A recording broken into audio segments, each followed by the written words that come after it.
తెలంగాణ అమర్నాథ్ యాత్రగా పేరొందిన సలేశ్వరం మహాజాత్ర వచ్చేసింది.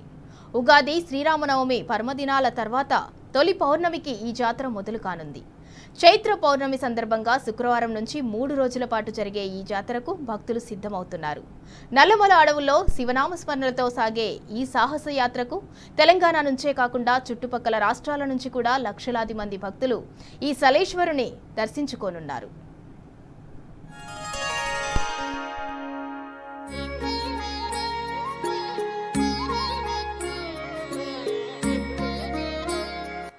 భక్తులు గొంతెత్తి వస్తున్నాం లింగమయ్య అని చెప్పుకునే చల్లని దేవుడు సలేశ్వరుడు.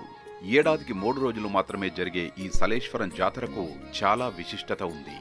రేపటి నుంచి ప్రారంభం కానున్న సలేశ్వరం జాతరకు భక్తులు భారీగా తరలిరానున్నారు. నాగర్ కర్నూలు జిల్లా అచ్చంపేట నియోజకవర్గం లింగాల మండలం అప్పాపూర్ గ్రామ పంచాయతీ పరిధిలోని నల్లమల అడవుల్లో సలేశ్వర స్వామి వెలిసి ఉన్నాడు.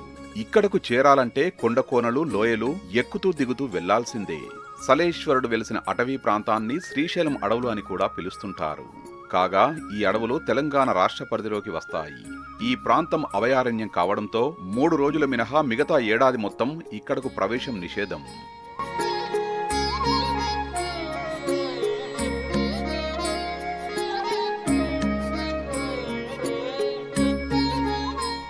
సైలేశ్వరం జాతర ప్రతి ఏడు చైత్ర పౌర్ణిమ రోజు ఎంతోమంది భక్తులు, ఎస్పెషల్లీ మహబూబ్నగర్ జిల్లా వాసులు అందరు ఇక్కడికి వచ్చి సైలేశ్వరం జాతరను వీక్షించుకునే సంగతి మనకు తెలిసిందే. ప్రతి ఏడులాగా ఈ ఏడు కూడా ఈ నెల 11, 12, 13 అంటే 11వ తారీఖు 6 గంటల సమయం నుంచి పొద్దున 6 సమయం నుంచి 13వ తారీఖు 6 గంటల సాయంత్రం సమయం వరకు అనుమతి ఇవ్వబడడం జరుగుతుంది. దట్టమైన అడవిలో ఉండే ఈ సలేశ్వరుణ్ణి దర్శించుకోవాలంటే గుట్టలు, లోయల్లో సాహసం చేయాల్సిందే. అత్యంత ప్రమాదకరంగా ఉండే కొండచర్యలు కేవలం ఒక పాదం పట్టేంత స్థలంలో నడుస్తూ సుమారు 1000 అడుగుల లోతున్న లోయలోకి దిగాల్సి ఉంటుంది. అక్కడ 2 గుహలు ఉండగా ఒకదాంట్లో లింగమయ్య కొలువై ఉన్నాడు. ఇక్కడ స్థానిక చెంచులే పూజారులుగా వ్యవహరిస్తుంటారు. ప్రధాన ఆలయం ఎదుట వీరభద్రుడు, గంగమ్మ విగ్రహాలు ఉన్నాయి.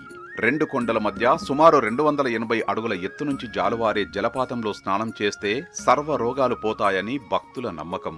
చుట్టూ ఎత్తైన కొండల మధ్య గుహలో కొలువైన లింగమయ్యను చూసేందుకు ప్రతి ఏటా భక్తులు భారీ సంఖ్యలో తరలివస్తుంటారు.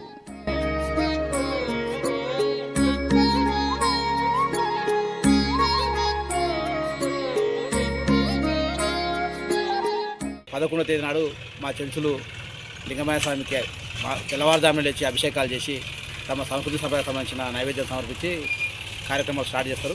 తర్వాత భక్తులకు దర్శన భాగ్యం కలుగుతుంది. 12వ తేదీ నాడు కూడా అదేవిధంగా అభిషేకాలు, నైవేద్యాలు సమర్పించిన తర్వాతనే భక్తులకు దర్శన భాగ్యం కలుగుతుంది. 13 నాడు చైత్రశుద్ధ పౌర్ణమి కాబట్టి పౌర్ణమి రోజు భక్తులు ఆ గుండంలో స్నానం చేసుకుంటే తమకు కష్టాలు జరుగుతాయి, పాపాలు పోతాయని చెప్పి ప్రగాఢ నమ్మకం. హైదరాబాద్ నుండి శ్రీశైలం వెళ్లే మార్గంలో 150 కిలోమీటర్ మైలురాయి దగ్గర ఈ సలేశ్వరం గేట్ వస్తుంది. ఇది శ్రీశైలం నుండి 60 కిలోమీటర్ల దూరంలో ఉంటుంది.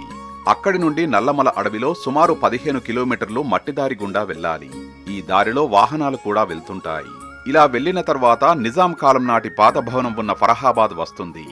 అక్కడి నుంచి 10 కిలోమీటర్ల ప్రయాణం తర్వాత రాంపూర్ చెంచుపెంట వస్తుంది. దాంతో మొత్తం 25 కిలోమీటర్ల ప్రయాణం పూర్తయినట్టే. అక్కడ మన వాహనాల్ని నిలిపేస్తారు. ఈ చోటును సలేశ్వరం బేస్ క్యాంప్ అంటారు.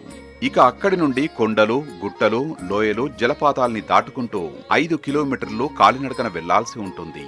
ఈ నడకే ఒక సాహసం, ఒక అద్భుతంగా చెప్పుకోవచ్చు.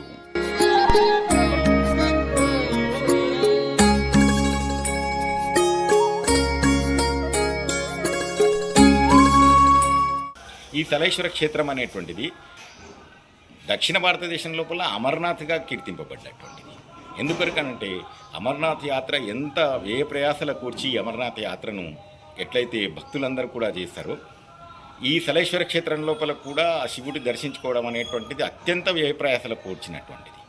అట్లా ఈ సలేశ్వరం లోపల ఉన్నటువంటి శివుడిని దర్శించుకోవడం సాక్షాత్ అమర్నాథ్ లోపల ఉన్నటువంటి మంచు శివలింగాన్ని దర్శించుకున్నటువంటి పుణ్యం అనేటువంటిది శివభక్తులకు ఉన్నటువంటి విశ్వాసం. ఈ సాహస యాత్రలో సన్నని దరుల వెంబడి నీళ్లుగారే వేళ్లు, వాటితో దాహార్తి తీర్చుకునే భక్తులు కనిపిస్తారు. అలాగే అక్కడక్కడ సాధువులు ఏర్పాటు చేసుకున్న లింగాలు దర్శనమిస్తాయి. ఈ పాదయాత్రలో ఎండ ప్రభావం పెద్దగా తెలియదు. ఆ శివయ్య మహిమతో నడవలేము అనుకునే వాళ్ళు నడవగలుగుతారు. రాత్రిళ్లు పున్నమి వెలుగులో ప్రయాణం చేసే వాళ్లకు అస్సలు నడక అలసట తెలియదు. దారి పొడవునా ఉండే వెదురు చెట్లు అందరి చేతుల్లో ఊతకర్రలుగా ఉపయోగపడతాయి. నల్లమల అడవుల్లో స్వచ్ఛంద సంస్థలు అన్నదానం నిర్వహిస్తుంటాయి. చెంచులు కాలినడక మార్గంలో నీళ్లు, తినుబండారాలు విక్రయిస్తుంటారు. భక్తులకు అత్యవసర సమయాల్లో సేవలందించేందుకు రాంపూర్ పెంట, సలేశ్వరం లోయ వద్ద హెల్త్ క్యాంపులను అధికారులు ఏర్పాటు చేశారు. అక్కడ కనిపించే చెంచుపెంటలు, ప్రకృతి రమణీయత, పున్నమి వెన్నెల ఈ సలేశ్వరం యాత్రలో యాత్రికులకు అరుదైన అనుభూతిని మిగులుస్తాయి.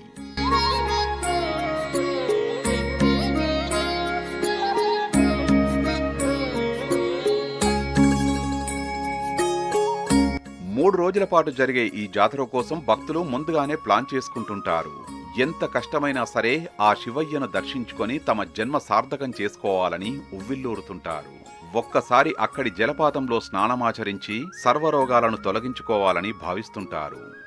దట్టమైన నల్లమల అటవి, ఎత్తైన కొండలు, జాలువారే జలపాతాలు, తెలంగాణ రాష్ట్రంలోనే అమర్నాథ్ యాత్రగా పేరుగాంచినటువంటి సలేశ్వరం సాహసయాత్ర ప్రతి సంవత్సరం కూడా ఉగాది తర్వాత వచ్చేటువంటి చైత్ర పౌర్ణమి రోజు తర్వాత రోజు కూడా ఇక్కడ భక్తులు అధిక సంఖ్యలో వచ్చి స్వామివారి కృపకు పాత్రులై ఇక్కడ సాహసయాత్రను ఎంతో గొప్పగా ప్రసిద్ధిగాంచిందని చెప్పేసి చెప్పుకోవడం ఇక్కడ ప్రత్యేకతగా చెప్పవచ్చు. వీడియో జర్నలిస్ట్ రామకృష్ణతో శేఖరాచారి, టీ న్యూస్, నాగర్ కర్నూలు జిల్లా.